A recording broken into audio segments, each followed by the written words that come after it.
Salut tout le monde et bienvenue chez Novaplan une fois de plus. Aujourd'hui une vidéo très importante pour nous car on souhaite retourner vers les bases de la culture. Aujourd'hui avec Jordi, Clément et moi-même, on va faire un tour général de la pépinière et parler du végétal. Avant de se lancer dans l'érable, avant de parler de la méthode de culture de l'érable, on va tout d'abord parler de la méthode de culture végétale, comprenant le mode végétal entier. On voit bien, un jardin ne se compose pas uniquement d'érable, même si on adore ça. On peut retrouver des calocèdres, des hêtres, un petit peu de tout. Et il faut comprendre comment ça fonctionne pour réussir. Aujourd'hui, grâce aux réseaux sociaux, grâce à Internet, etc., on a accès à énormément d'informations.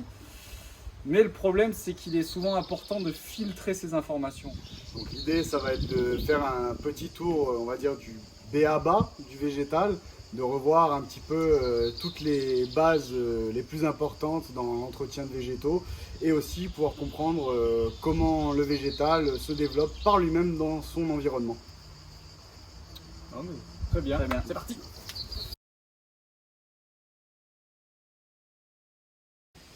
Ici chez Novaplan, comme vous le voyez, on est situé au pied du Vercors, donc qui est vraiment un milieu extrêmement naturel, sauvage. On est bien loin de toutes ces grandes serres, ces méthodes de culture très industrielles. Alors déjà, dans un premier temps, il faut comprendre comment pousse une plante. Donc nous, bon, les acères, mais même une plante de manière générale. Déjà, un arbre, il est composé d'un tronc. Ce tronc-là va supporter des branches, donc des branches charpentières, etc. Sur ces mêmes branches, elle va supporter des feuilles. Voilà. Et un arbre, il a aussi des racines. Donc maintenant, il faut comprendre qu'il y a des échanges entre les feuilles et les racines. Les feuilles des arbres, c'est pas fait que pour faire joli, c'est surtout pour faire de la photosynthèse. Donc, elle se nourrit grâce au soleil. Il faut voir les feuilles comme des vrais panneaux solaires. Elle va faire ces échanges gazeux, donc elle va aspirer du dioxyde de carbone et elle va rejeter de l'oxygène dans l'air. Elle pousse déjà dans un premier temps grâce à la sève montante. Donc c'est grâce à l'eau qu'elle va aspirer dans le sol, pompée grâce à ses racines. L'eau va monter dans les branches jusqu'aux feuilles, ce qui va permettre à la plante de pousser. Ensuite, grâce à la photosynthèse, il y aura la sève descendante qui va faire le retour jusqu'aux racines. Et c'est là où les racines vont pouvoir aussi se développer. Donc, très important, il faut du soleil, de l'eau et des éléments minéraux, etc. Mais ça, ce sera déjà présent dans le sol. Et puis oui, comprendre comment pousse une plante dans son milieu naturel. On ne va pas aller arroser sous 40 degrés quand le ciel est dégagé, parce que dans la nature, ça n'existe pas. Donc il faut reproduire les méthodes naturelles. Une plante, comme on a dit tout à l'heure, les feuilles, c'est pas fait que pour faire joli. Elle est composée d'une cuticule, il y a des stomates sous les feuilles pour faire les échanges gazeux. Quand une plante est en plein soleil comme ça, quand il fait moins de 30 degrés, elle respire, donc elle a ses stomates ouvertes. Si on vient l'arroser, qu'est-ce qui va se passer après? Ça va brûler. Donc il faut respecter le milieu naturel. Il faut plus arroser au pied que mouiller le feuillage en pleine journée. Voilà. En forêt, il ne pleut pas sous 40 degrés quand le ciel est dégagé. Donc il pleut quand le ciel est couvert, quand il y a des températures plus basses. Donc ça, c'est très important d'observer la nature et essayer de reproduire ça, quoi. On peut présenter déjà notre plante mère qui est ici, qui est un Acerpagmatum type qui a à peu près 25 ans. On va dire que c'est notre plante mère, car c'est sur cet arbre que l'on prend toutes les graines pour produire nos porte-greffes. Et ce qui est très important, pas que pour les érables, un peu pour tous les érables, même tous les arbres caducs en général, c'est qu'il y a une transmission dans la génétique, des expériences vécues pour les arbres. Par exemple, quand on est en période de canicule, comme aujourd'hui pour la sécheresse, l'arbre, lui, ne peut pas faire comme nous. Il ne peut pas se mettre à courir à l'ombre sous le noyer à côté, il ne peut pas aller se servir des grands verres d'eau, etc. Il dépend soit du jardinier, soit des pluies, etc. Donc, il met du temps à s'acclimater. Voilà. Et cette acclimatation, elle se transmet dans les graines. Bon, ça ne se fait pas en une journée, bien sûr, mais chaque année, plus le climat va changer, la sécheresse va s'élargir et plus il va transmettre cette information dans les futures graines. Et nous, en fait, en prélevant ces graines-là, on va dire qu'elles ont déjà une connaissance du milieu dans lequel elles vont se développer, donc il est assez sec, chez nous en tout cas. Et c'est pour ça qu'on n'a pas de souci au niveau de l'arrosage ou de la pleine terre chez nous. Elles n'ont pas besoin qu'on les inonde comme dans le nord de la France ou des pays plus au nord. Donc, voilà. Voilà. Donc tout le monde parle un petit peu des érables de chez Novaplan, tout le monde raconte à tout le monde que l'érable de chez Novaplan tient en plein soleil. Oui, c'est vrai effectivement, mais attention, nous on n'est pas magiciens, on n'a rien inventé. C'est grâce voilà, au petit cadeau de la nature. Le gros avantage, et c'est pour ça aussi que la pépinière Guillot et Bourne qu'on a dirigée pendant des années s'est installée stratégiquement en Isère, c'est qu'en Isère, on a des écarts climatiques assez importants. On a régulièrement, on est vraiment la région en général qui a le plus froid avec le plus de neige en hiver. Et au contraire, comme aujourd'hui, même pas 4-5 mois après, on se retrouve avec les canicules les plus importantes. Bon, aujourd'hui, on est, on va dire, épargné par le vent. On sélectionne un peu les journées de tournage de notre vidéo pour ne pas avoir trop de problèmes de vent. Mais c'est vrai qu'on est dans des régions où le vent commence à se ressentir. Et avec de fortes canicules. Donc stratégiquement, quand ça marche en Isère, ça marche de partout en Europe. Voilà. Donc c'est très important de voir le commencement déjà quand on achète une plante, voir où elle a été produite. Et là, le commencement déjà, c'est de prélever des graines sur des sujets qui sont capables de résister à des températures extrêmes ou voilà, qui ont été cultivés avec très peu, voire pas du tout d'eau. Le faire avec celui-là, c'est qu'on est pile poil dans un couloir venteux, donc il se prend le vent toute l'année, mais il n'y a pas une feuille de grillé.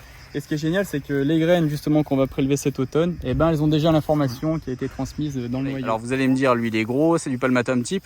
Ok, on va aller voir le reste. Donc là, ça c'est une pour cette parcelle-là. Parce que nous on transplante, on va en parler après. Ça c'est la parcelle qui fait 3 saisons. On plante à partir de 3 ans. Ça reste 3 ans ici en pleine terre. Ensuite ça passe de l'autre côté. Puis encore de l'autre côté là-bas au fond. On ira voir tout ça après. Il y a un virage à prendre de toute façon avec le réchauffement climatique.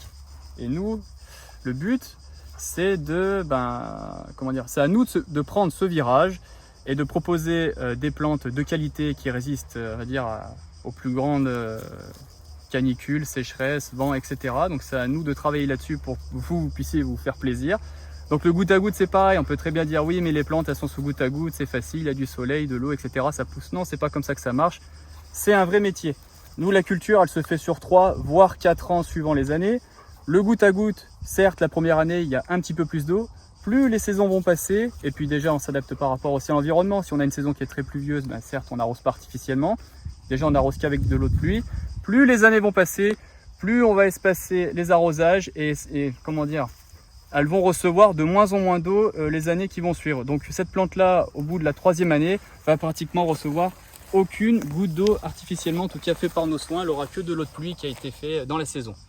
Et le but après à l'arrachage, à la transplantation, c'est que ça parte chez vous dans des conditions plus favorables et vous allez avoir des pousses de malades et vous allez nous remercier. Et voilà. Ce qui est super aussi, donc certes, ça fait pas très propre pour les gens qui sont hyper maniaques. Par contre, ce qui est génial, c'est que même au niveau ravageur, on n'a rien eu à faire par exemple sur cette culture. On laisse des bandes à peu près tous les 10-15 mètres, des bandes naturelles que l'on n'entretient pas du tout en fait, qu'on laisse complètement en jachère naturelle. Donc, on va dire on fait un petit peu de gestion différenciée. Et ce qui est génial, c'est qu'on s'est rendu compte que les pucerons, etc., tous les ravageurs, ils sont sur ces bandes-là et ils laissent les érables tranquilles. Donc, ça, c'est génial. Donc pour conclure, on a fait un petit peu le tour de nos différentes méthodes de culture. Ici, on voit qu'on arrive sur des produits typiquement à la commercialisation chez Novaplan, qui ont fait plusieurs stages en pleine terre, qui ont connu une multiplication ici grâce à nos porte-greffes, grâce à nos pieds-mères où on a prélevé un peu à droite à gauche. C'est pour ça qu'aujourd'hui, on arrive à avoir une vraie rusticité. Comme on a pu le voir, il y a quelques semaines, on avait de la neige, 30 cm de neige. On a régulièrement moins 10 et moins en hiver. Aujourd'hui, vous l'entendez, il y a des cigales, on n'est pas dans le sud de la France. Il fait 37 degrés, on est en plein cagnard, il est 15 h. On se retrouve avec des semis qui résistent très bien, de la greffe avec Aconitifolium, Bloodgood, Osakasuki, Arakawa, etc. qui marche très très bien. Mais ce n'est pas magique, c'est dû à nos méthodes de production. Beaucoup de clients m'envoient des messages en me disant j'ai acheté un Arakawa, j'ai acheté un Bloodgood, j'ai acheté un Tropenmour, ce que vous voulez, le mien ne tient pas au soleil. Oui, mais comme on le dit, on travaille avec du vivant. Ce ne sont pas des chaises, ce ne sont pas des matériaux X ou Y, c'est du vivant. Donc ça dépend de leur méthode de culture. Effectivement, votre Bloodgood ou votre Arakawa, votre Aconitifolium qu'on peut retrouver ici, si vous l'achetez chez Monsieur X ou Y qui a connu que des méthodes de production aseptisées, industrielles, il ne marchera pas au soleil. Le fait d'avoir souffert les premières années, le fait d'avoir pris du soleil, là on est sur une variété et sur un sujet qui a une 12aine d'années. En 12 ans, il a connu sécheresse, canicule, grêle, neige, vent. Il ne mourra pas en 2 semaines chez vous parce que vous avez loupé 2 arrosages. C'est des végétaux qui ont un vécu, qui ont une histoire. D'où notre slogan, chaque arbre a son histoire. à vous d'écrire la suite. Alors maintenant, facile de parler, facile de vous expliquer devant des arbres matures. On va maintenant vous expliquer comment accueillir un petit érable chez vous. Parce que bon, comme vous avez pu le voir, on vous filme des beaux sujets depuis tout à l'heure. Mais en général, on achète quand même des jeunes plants qu'on essaye d'acclimater chez soi. Et là, le pépiniériste, il n'est pas toujours présent pour vous dire comment ça marche. Donc là, nous, on va casser un petit peu les codes. Sans rien vous cacher, là, ce sont des végétaux que nous aussi, on a achetés et que nous aussi, on a acclimatés. Chaque année, on est obligé, nous, d'acheter quelques nouvelles variétés pour agrandir un peu notre gamme. Donc, nous, l'intérêt, c'est pas d'acheter des grandes séries d'une vingtaine de plantes, etc. pour vous les revendre, mais plutôt d'acheter des pieds mères. Donc, tout ça, on va les tester, on va les multiplier, mais avant ça, il faut les accueillir. Donc, comme vous, on va les accueillir dans notre jardin. Ici, on a un beau petit massif qui est planté avec des belles plantes, où on va souhaiter les implanter plus tard. Mais avant ça, on va devoir les acclimater, les tester et les accueillir. Alors comment on procède, Jordi? Déjà, un petit arrosage est le bienvenu à la réception des végétaux. Admettons, là vous venez d'acheter votre plante. Alors déjà, un petit arrosage de bienvenue. On prend l'arrosoir, on n'hésite pas, on arrose généreusement. Alors soit avec une pomme d'arrosage ou pas. Nous on aime bien faire sans la pomme d'arrosage et directement avec la main on vient casser le jet. On a l'impression, on se rend mieux compte de ce qu'on distribue à la plante. Je sais pas, c'est comme ça. Voilà. On vide un petit peu moins de substrat aussi au passage. Voilà, et on y va bien généreusement. Un petit arrosage de bienvenue. Et ensuite vient l'environnement. Parce que bon, nous on sait ce qu'on fait, mais quand on achète une plante, on ne sait pas forcément d'où elle vient et comment elle a été cultivée. Ça se peut, elle a été dans des serres abritées sans régime d'arrosage. Donc on va pas en la réception, on va la mettre ici, voilà, en plein soleil et dans un couloir venteux. Donc il y aura 15 jours d'acclimatation. On va essayer de trouver plus, on va dire, une place à la mi-ombre dans un premier temps. Et puis à l'abri du vent. Comme Jordi le conseille, c'est vrai qu'il est important quand on amène un nouveau sujet dans notre jardin, de savoir qu'est-ce qui va lui faire du bien ou au contraire qu'est-ce qui va lui faire du mal. Donc on va avoir besoin d'un peu d'essais-erreurs. Donc comme il l'a dit, essayer de trouver un peu l'endroit où il sera le plus à l'aise. C'est déjà la première étape, en plus de gérer un arrosage par rapport à votre environnement. Alors une des autres choses qui est très importante pour l'acclimatation de notre sujet, ça va être bien évidemment le choix du substrat. Ici, on a essayé de recréer, on va dire, un environnement quasi naturel. Bien évidemment, là, on ne part pas sur une terre de jardin ou quoi que ce soit. On a ici du Classman, donc notre substrat de culture.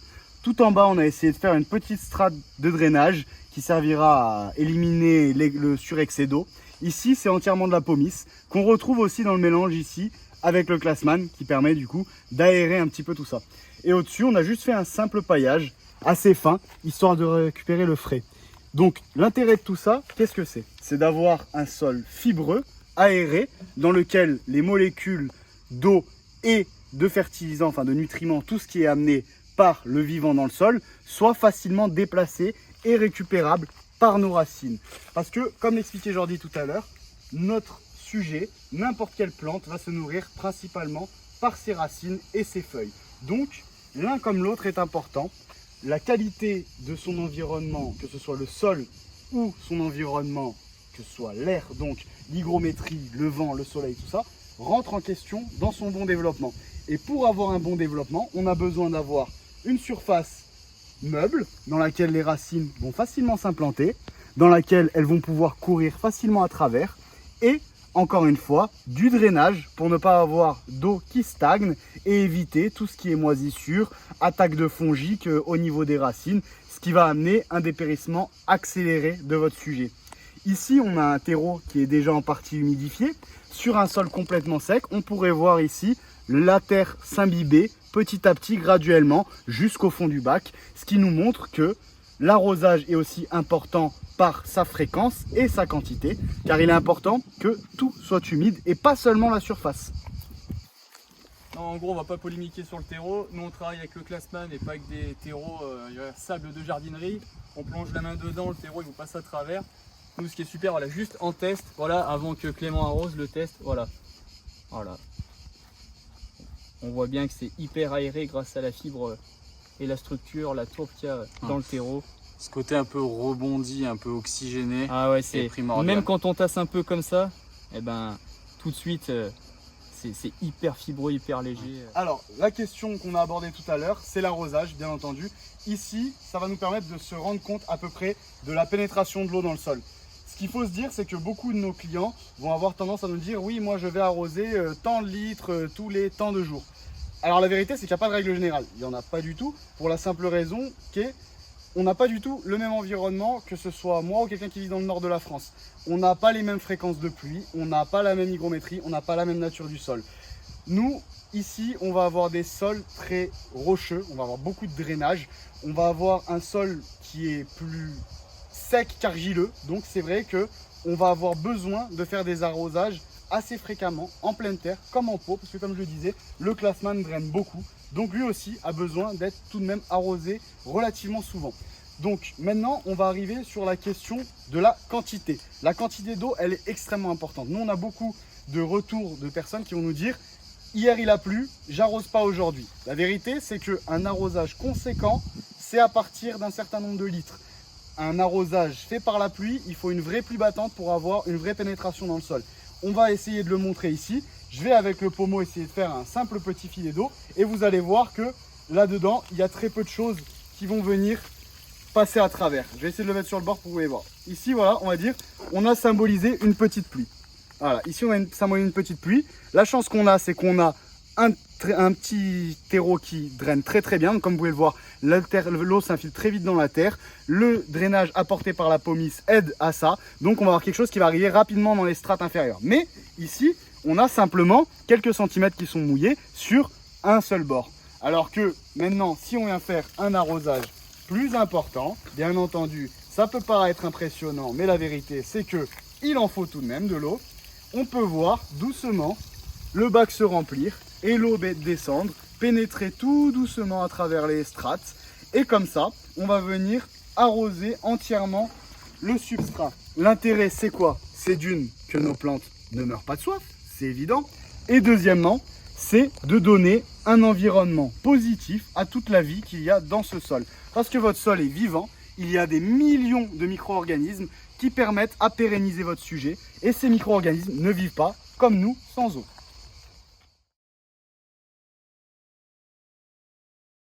Bon, après l'accueil de votre érable, le rempotage, l'arrosage et l'accueil dans son nouvel espace, on va désormais voir un petit peu comment faire le bilan en fin de saison. Pour tout ce qui est du rempotage et de la plantation, on va vous mettre un lien dans la description des vidéos précédentes. Vous pourrez aller voir un petit peu comment on travaille. Ça sert à rien de prendre trop de temps ici dans la vidéo et de monopoliser du temps. Donc là, l'intérêt, ça va être de faire le point à la fin de la première saison, de voir ce qui marche, ce qui ne marche pas, et de faire le point pour voir ce qui reste à corriger. Voilà, donc là on a pris 4 érables, donc on va dire 4 situations qui peuvent arriver après la première saison d'acclimatation chez vous.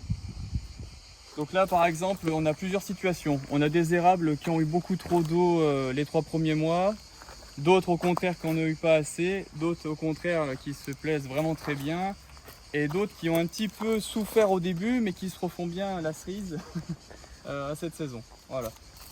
Donc c'est important de voir les signes que nous montrent nos végétaux, parce que évidemment une plante reste c'est autonome. On va pouvoir les laisser plutôt se débrouiller dans son jardin quand ils sont en pleine terre. Quand ils sont en pot, on peut juste aller leur mettre un petit coup d'eau de temps en temps. Mais on a besoin de comprendre leurs besoins pour arriver à répondre au mieux et avoir une belle plante. Donc comment tu reconnais une plante qui a eu soif, Jordi? Voilà, donc là clairement là, on est sur une plante qui a subi un gros stress hydrique. Donc alors pour comprendre ce phénomène, bon bah déjà on voit bien le feuillage qui est complètement séché. Et puis pour comprendre pourquoi ça arrive, comme on l'a dit tout à l'heure, les plantes elles transpirent par les feuilles. Voilà, donc à partir on va dire de 28-30 degrés, les stomates de la plante vont se fermer. Donc elle va cesser de respirer. Le problème c'est que quand une plante respire, elle arrive à rafraîchir autour d'elle son environnement. Ce qui fait qu'elle rafraîchit ses feuilles, du coup les feuilles ne grillent pas. Sauf quand elle ferme ses stomates. Il n'y a pas de rafraîchissement on va dire de son environnement. Du coup, qu'est-ce qui va se passer? Le soleil va continuer de taper sur les feuilles et elles vont finir par griller tout simplement. Après, suivant les variétés, il y a des cuticules, on va dire comme c'est pour nous l'épiderme de la peau, plus épaisses chez certaines variétés. Là, en l'occurrence, bon bah là, la feuille s'est fait complètement griller, donc voilà. Est-ce qu'il y a un intérêt à mettre un parasol au-dessus, Jordi? Non, il n'y a pas d'intérêt à mettre un parasol. Déjà, il faut sélectionner des bonnes variétés. Et si cela arrive en pot, ben, plus déplacer l'arbre à la mi-ombre, etc. Comment tu reconnais un stress hydrique à un chancre ou alors au verticillium? Car c'est la question principale de nos clients. Aujourd'hui, dès qu'on voit une feuille qui grille, qui sèche, on ne pense pas à l'arrosage, on pense directement à cette fameuse légende du verticillium. Verticillium qui est un petit peu comme le monstre du Loch Ness pour nous pépiniéristes. Ouais. On en parle beaucoup mais on l'a jamais vu. Là, c'est typiquement à ce stade-là qu'il va falloir faire très attention. Parce que là, en fait, ce qui se passe, c'est que la machine est à l'arrêt complètement. Parce qu'il n'y a plus d'échange qui se fait avec l'extérieur. Donc, elle aspire plus d'oxygène. Elle aspire plus de dioxyde de carbone. Donc, il n'y a pas d'échange qui se fait dans la plante. Elle ne peut pas ramener du sucre et des nutriments dans les racines. Donc là, les racines sont complètement à l'arrêt. Donc, c'est là où il faut faire très attention. C'est parce que ce qui va se passer après, c'est qu'on va continuer à arroser notre plante parce qu'on va croire voilà, à la soif. Donc, on l'arrose, on l'arrose, on l'arrose. Le problème, c'est qu'il va y avoir un excès d'eau parce que les racines n'arrivent plus à pomper. Voilà. Et là, qu'est-ce qu'on va faire en arrosant? On va dégrader les racines. Donc, c'est exactement à ce moment-là qu'on va pouvoir apparaître des chancres, des champignons, etc. Là, en l'occurrence, il n'y en a pas. Ça se verrait sur les bois. Il n'y a aucune trace noire sur les bois. Là, c'est la jeune pousse d'été qui arrive. Mais si vous voyez des bourgeons qui essayent de démarrer et qui n'y arrivent pas, ou des branches qui noircissent par le haut vers le bas, là, on peut avoir, on peut avoir un soupçon de verticillium. En plus, il se déclare vraiment fin juillet. Là, en l'occurrence, là, c'est pas le cas, mais c'est ça qu'il va falloir surveiller. Et alors, quelle est ta solution quand tu as une plante dans cet état-là? Qu'est-ce qu'il faut faire? Alors, bien sûr, un arrosage régulier, comme si elle était en pleine forme. On garde les racines au frais, mais par contre, on les inonde pas, parce que là, on va faire qu'empirer les choses. Voilà. Et là, on peut voir, par exemple, qu'elle a commencé à faire sa pousse d'été. Donc il faut la laisser tranquille, voilà, tout simplement, sans surarroser. Et donc maintenant, comment tu reconnais une plante qui a été trop arrosée, Jordi? Là, on est sur une plante qui a vraiment été trop arrosée au printemps. Ça se voit, les feuilles sont vraiment recourbées vers le bas. Elle a eu beaucoup trop d'eau. Et d'ailleurs, elle est même un peu en retard sur les autres par rapport à la pousse d'été parce qu'elle a été vachement ralentie. Voilà. Et là, c'est pareil. Le risque d'avoir l'excès d'eau, c'est aussi des pourritures au niveau des racines. Bon, là, en l'occurrence, ça, c'est pas le cas. Mais ça peut arriver. On peut avoir une pourriture au niveau du collet, donc une trace noire qui va monter par le bas. Ou alors, au contraire aussi, par le haut. Et la plante va complètement noircir, là, pas sécher. Voilà. Toujours la même question. Qu'est-ce que tu fais pour pallier à ça? Qu'est-ce qui se passe quand on a une plante qui a connu trop d'eau? Et ben pareil. Donc là, on la laisse à la place où elle est actuellement. Et puis surtout, on réduit un petit peu les arrosages pour que ce soit juste frais. On laisse bien sécher entre deux arrosages. On n'est pas là toujours à inonder. Mais c'est pas grave. Ça, l'un comme l'autre, ça peut être très grave. Ce qu'il faut, c'est bien se corriger. Voilà. Donc, si je me rends compte que ma plante a pris un coup de chaud, rempotée début d'année, est-ce que je peux me permettre maintenant, au mois de juillet, d'aller la mettre en pleine terre? Non, justement, on ne touche surtout pas les racines. Là, la plante, elle est en plein, on va dire, stress. Donc, on la laisse bien tranquille. On laisse juste les racines au frais et on fait comme si elle était en pleine forme et on attend la pousse d'été. Et on pourra revenir la tailler après au tout début du printemps prochain. Voilà. Mon arbre qui a eu trop d'eau, qui était en pleine terre, je suppose que j'ai une terre trop lourde. Est-ce que 4 mois après, je peux l'arracher et aller le mettre en pot? Oui, ça ce sera possible, mais en attendant, pas hésiter à biner le sol pour bien aérer et sécher votre sol. Et après, ça se passera très bien, il n'y a aucun souci. Voilà. Là, on est typiquement là sur une plante en pleine santé, on voit carrément les pousses de printemps qui sont encore bien fraîches et en plus les pousses d'été qui arrivent et qui sont en pleine forme. Donc là on est vraiment sur un arbre qui n'a subi aucun stress. Voilà, donc une plante qui n'a subi aucun stress, on reconnaît parce que les entreneux sont déjà un peu plus lâches que ce qu'on peut voir avant. On voit que la plante pousse, ne s'arrête pas. Les températures, on va dire, extrêmes en pleine journée, c'est quelque chose. Mais c'est surtout après les températures la nuit. Dès qu'on va atteindre plus de 20 degrés la nuit, c'est là où ça va être compliqué pour notre arbre. Parce que la nuit, c'est là où il transforme tout le carbone qu'il a assimilé en sucre, etc. pour les racines. Et s'il fait plus de 20 degrés, il n'y aura plus d'échange qui va se faire. Et c'est là où la plante va complètement se bloquer. Donc si vous avez des nuits à plus de 20 degrés, et ben c'est là où il va vraiment falloir faire attention à votre arbre et bien surveiller les arrosages. Voilà. Il se peut aussi, sans que les feuilles grillent, en fait, qu'elles tombent naturellement comme ça. Par exemple, là, les clients vont avoir leurs plantes comme ça, et puis d'un coup, il y aura des feuilles qui vont tomber à l'arrosage, mais sans être abîmées. En fait, c'est pareil. La plante, une fois qu'elle a fermé ses stomates, bien sûr, elle continue de transpirer, hein, elle n'est pas bloquée. Il y a toujours une petite perdition d'humidité qui se fait. Et ben, qu'est-ce qui va se passer? Elle voit que ça ne suffit pas de bloquer ses stomates. Du coup, elle va naturellement lâcher des feuilles au sommet pour, on va dire, alimenter moins de feuilles. Donc en fait, c'est tout à fait normal, il ne faut pas s'inquiéter. Voilà. Comme certaines personnes aussi nous disent, oui, mais au mois de juillet, mon érable, il s'est déjà mis en couleur. Comment ça se fait? Eh bien, c'est pareil. Comme elle se bloque, qu'elle fait plus de photosynthèse, la chlorophylle va se dégrader et on va voir apparaître un peu des couleurs. C'est juste qu'en fait, elle est complètement bloquée. Quand il va faire un coup de frais, qu'elle va commencer à repousser, elle va reverdir et refaire des pousses, donc il ne faut pas s'inquiéter. Voilà. Il faut se dire que pour un arbre, c'est un effort considérable quand on est dans un stress comme ça, d'aller amener de la sève jusqu'au sommet. Donc qu'est-ce qu'elle fait naturellement? Elle va essayer de perdre les feuilles au plus loin des racines pour pouvoir alimenter cette zone ici. Voilà. Bon, la fin de l'été est là. On arrive bientôt fin septembre, début octobre. Les couleurs vont pas tarder à arriver. D'ailleurs, on en profite pour retrouver les végétaux rempotés en début d'année. Comme chaque culture est mise en culture, il est important de faire un point après le premier été, parce que ce premier été est critique. C'est vraiment l'été clé.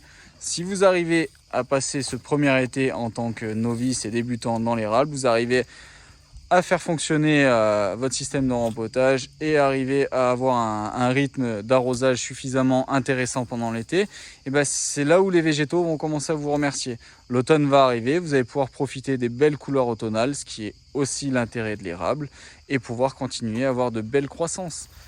Déjà, juste petite parenthèse avant l'hivernage, on peut voir des choses sur internet pour accélérer les couleurs, ou au contraire avoir des couleurs beaucoup plus éclatantes à l'automne. On vous conseille de stopper complètement l'arrosage, ce qui va accélérer le processus et avoir des couleurs plus éclatantes. Faites attention avec ça, il faut laisser faire ça aux professionnels quand ils ont une foire un week-end ou quelque chose comme ça, mais en tout cas il ne faut pas s'amuser à faire ça. Le mois de septembre est très important pour l'érable, c'est là où il y a une petite transition qui se fait et il faut continuer à bien arroser.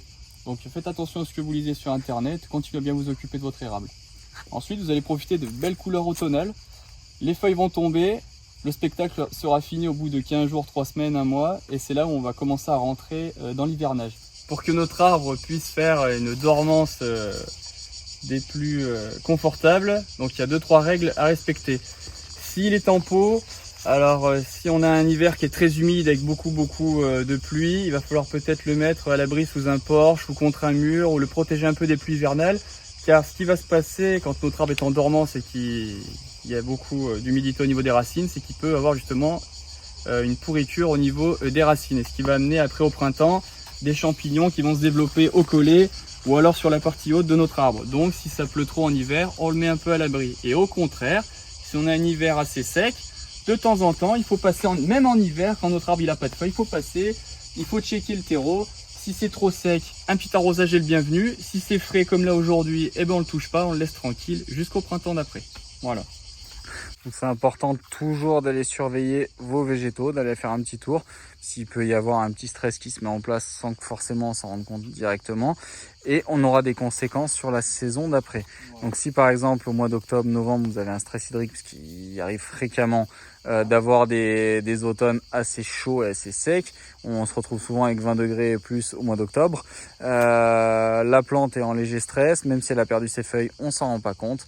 Et ben les conséquences, vous allez les avoir à partir d'avril, mai prochain, avec quelques feuilles qui risquent de sécher, des branches qui repartiront pas, des choses comme ça. Donc c'est pas grave, ça se taille, votre plante n'est pas condamnée, ne vous inquiétez pas. Mais pour éviter tout ce genre de problème, pour qu'on continue à avoir un système racinaire qui se développe et également un système aérien avec de bonnes jeunes pousses comme on peut les voir justement juste ici, pour qu'on ait cet équilibre entre le système racinaire et la partie aérienne, il est important de continuer à s'occuper du système racinaire. Donc un arrosage, un rempotage en plein hiver, ça peut très bien servir. Et par contre, pas de taille avant et pendant l'hiver, parce qu'avec l'humidité, les plaies vont très mal se refermer et pareil, ça va créer des chancres au niveau des coupes. Donc pas de taille. Par contre, si c'est du bois sec, ça on peut l'enlever toute Voilà. l'année, il n'y a pas de problème. Donc avant de conclure et passer à la fin de cette vidéo, déjà merci de nous avoir suivis jusqu'ici, c'est déjà très long et on vous en remercie. On a fait un petit peu le point sur l'hivernage pour les arbres en pot. Il est également important d'en parler pour les arbres en pleine terre. Là, les méthodes de culture sont totalement différentes, plus autonomes. Vous n'êtes pas à la merci des conditions météorologiques comme vous pouvez l'être en pot. Jordi va nous expliquer quelles sont les différences. Alors il n'y a pas grand chose à faire pour les érables en pleine terre. Par contre, ce qu'on peut faire de très important, c'est le binage. Alors pour ceux qui ne savent pas ce que c'est un outil pour, on va dire, décaper un peu la surface du sol. Par exemple, si on a un hiver qui est très humide, eh ben, un binage 2 à 3 fois dans la saison dans l'hiver sera hyper bénéfique pour l'arbre parce que ça permet de sécher un petit peu la surface et du coup limiter les pourritures au niveau des racines. Et au contraire, si on a un hiver qui est très sec, un bon binage, comme ça la prochaine pluie qui va arriver elle pourra bien hydrater votre érable. Voilà. Et c'est pareil, ça peut arriver après au tout début du printemps. Si l'hiver si l'été comme aujourd'hui a été vraiment très caniculaire, on peut avoir des pertes au niveau partie aérienne au tout début du printemps. Donc là il faudra juste mettre un petit coup de sécateur, mais ça on vous attendra pour les stages de taille le moment venu. Voilà. À savoir qu'il n'y a pas de mauvais sol, il n'y a que des mauvais jardiniers parce que n'importe quel sol peut se corriger. Si on a un sol qui est très sableux, qui manque de matière organique, il faut rajouter de la matière organique. Si au contraire on a un sol qui est très lourd, il faut rajouter plus des matières type du sable, etc. pour équilibrer. Ce qu'il faut, c'est s'adapter par rapport à son sol. S'il y a vraiment des canicules et beaucoup d'humidité en hiver, pour la canicule, il faut bien pailler votre sol. Et s'il y a un hiver qui est très humide, au contraire, bien l'aérer. Il faut toujours comprendre les besoins de sa plante par rapport à la structure de son sol. Et voilà. Donc, et aller dans la direction naturelle, car exactement. des samarres, des graines, des végétaux, des érables japonais au Japon naissent naturellement et se ressèment naturellement. On peut le voir ici, on a aussi beaucoup de semis spontanés chaque année. Ces semis spontanés vont naturellement germer dans des conditions favorables, donc ce qui est en général une condition qui est légèrement protégée par des grands végétaux au-dessus, dans des conditions plutôt drainées, aérées, tout en ayant ce côté un peu frais. Donc ce qu'on essaie de reproduire de façon artificielle avec le Classman et la Pomis, et ce qu'on a la chance de pouvoir trouver ici de façon endémique et naturelle chez Novaplan. Toutes les méthodes un peu controversées avec des méthodes on va dire atypiques, c'est des méthodes qui ne sont pas naturelles. Alors oui, quand on n'a pas le choix, pourquoi pas, mais je demande à voir dans le temps. Ça peut marcher 1 an, 6 mois, le temps on va dire que l'érable vit sur ses réserves. Malheureusement, dans le temps on n'a pas assez de recul pour juger. Donc pour moi, essayez de dompter votre sol, comme le dit Jordi, reprendre des méthodes naturelles et observer où les érables germent naturellement. Pas se lancer dans des fosses énormes pour un petit arbre parce qu'on amène à côté de ça plein de manutention. Parce que quand on fait une fosse énorme pour un petit arbre, qu'est-ce qu'il faut faire? Il faut le tutorer, juste le trou qu'il faut. Et la terre, il n'y a rien de mieux. Et puis voilà. Et si l'arbre a vécu un peu sur ses réserves dans la saison, qu'il a perdu ses feuilles, il va vivre sur ses réserves. Donc naturellement au printemps il va faire quelques pertes au niveau des branches parce qu'il va devoir rééquilibrer tout ça par rapport à son système racinaire. Donc rien de grave, faut jamais s'affoler, bien contacter son pépiniériste s'il y a un problème et comprendre les besoins de sa plante déjà avant tout et essayer de s'améliorer d'année en année. C'est ce qu'on essaie de faire chaque année. Voilà. Bon, et petite question, la question qui tue. Jordi, t'as bien commandé les 2500 parapluies pour tous nos érables en pleine terre? Comment on va faire cet hiver sans parapluie? En plus, on n'a pas de parasol pour l'été. Putain les gars, je suis désolé. Je sais pas ce qu'on va vous proposer à la vente en 2023. Voilà. On n'a pas de parapluie, pas de parasol. Je sais pas comment on va faire. En même temps, il faut un gros parapluie là. Donc le but de la vidéo, c'était d'arriver à introduire nos méthodes de culture. Vous expliquer comment nous, on arrive à un résultat tel que celui-ci. Des méthodes qu'on utilise déjà depuis plusieurs décennies et qui ont fait leurs preuves. Aujourd'hui, vous n'êtes pas obligé de suivre nos méthodes de culture. Chacun a la sienne. Nous, ce qu'on vous propose, c'est ce résultat-là. Si vous voulez ce résultat-là, ce qui aujourd'hui est une plante aboutie, finie, mature, avec une jolie silhouette, en parfait état, qui s'adapte aussi bien en plein soleil que dans des hivers rigoureux, en pot comme en pleine terre, utilisez nos méthodes. C'est quelque chose qu'on transmet pour le bon développement et la réussite de vos érables. C'est ce qui m'importe. Avant de parler de vente, de bénéfices et de résultats, moi je veux que mes clients repartent avec le sourire. Et quand ils reviennent me voir 20 ans plus tard, ils me disent « ça marche bien, c'est super. Voilà ce qui est important chez Novaplan. Et d'ailleurs, pour conclure, et on va s'en arrêter là parce que la vidéo est déjà largement assez longue, on vous propose un petit jeu concours qui va être différent. On a déjà offert plusieurs végétaux, ça fonctionne très bien, ça marche bien, ça vous plaît, mais il faut savoir s'en occuper. Pour l'instant, chaque gagnant s'est très bien occupé de ses végétaux, chaque lot s'est très bien passé, tout marche bien, mais moi aujourd'hui, je peux vous proposer autre chose. Ce que nous, on va vous proposer n'a jamais été encore fait en pépinière. On va vous offrir une journée de stage où vous allez venir apprendre à faire un récapitulatif total de ce qu'on vous a dit. Ici, c'est condensé en à peu près 30-40 minutes de vidéo. Ça nous a pris quelques décennies avant de pouvoir arriver à ce résultat-là. Moi, ce que je peux vous proposer, c'est faire une journée de stage un peu plus complète, où on va rentrer un peu plus dans les détails, ce qu'on ne peut pas faire en vidéo, et pouvoir analyser nos méthodes de culture dans un milieu naturel. Donc une journée de stage chez nous, chez Novaplan, et une demi-journée où on va pouvoir aller visiter le jardin zen de Monsieur Borja et s'apercevoir du résultat terminal dans des conditions naturelles. Voilà, donc ça, ce jeu concours est organisé par nos soins. Vous avez déjà tout dans les publications sur les réseaux sociaux. C'est pour ça que je vous invite à nous retrouver sur Facebook ou Instagram en tapant Novaplan. Tout simplement, vous aurez tous les détails du jeu concours. Donc ce jeu concours date, là commence la vidéo le 24 juillet, le jeu concours attaque le 24 juillet et se termine le 30 juillet. Le tirage au sort se fera le 31 juillet. Celui qui gagne ou celle qui gagne aura tous les frais dédommagés. Transport, hôtellerie et évidemment le stage qui est offert. Donc merci d'avoir tenu jusque là, merci de continuer à nous suivre, nous donner envie de refaire plusieurs vidéos comme ça, c'est quelque chose qui nous plaît et visiblement ça vous plaît aussi. Donc merci à tous et à très bientôt.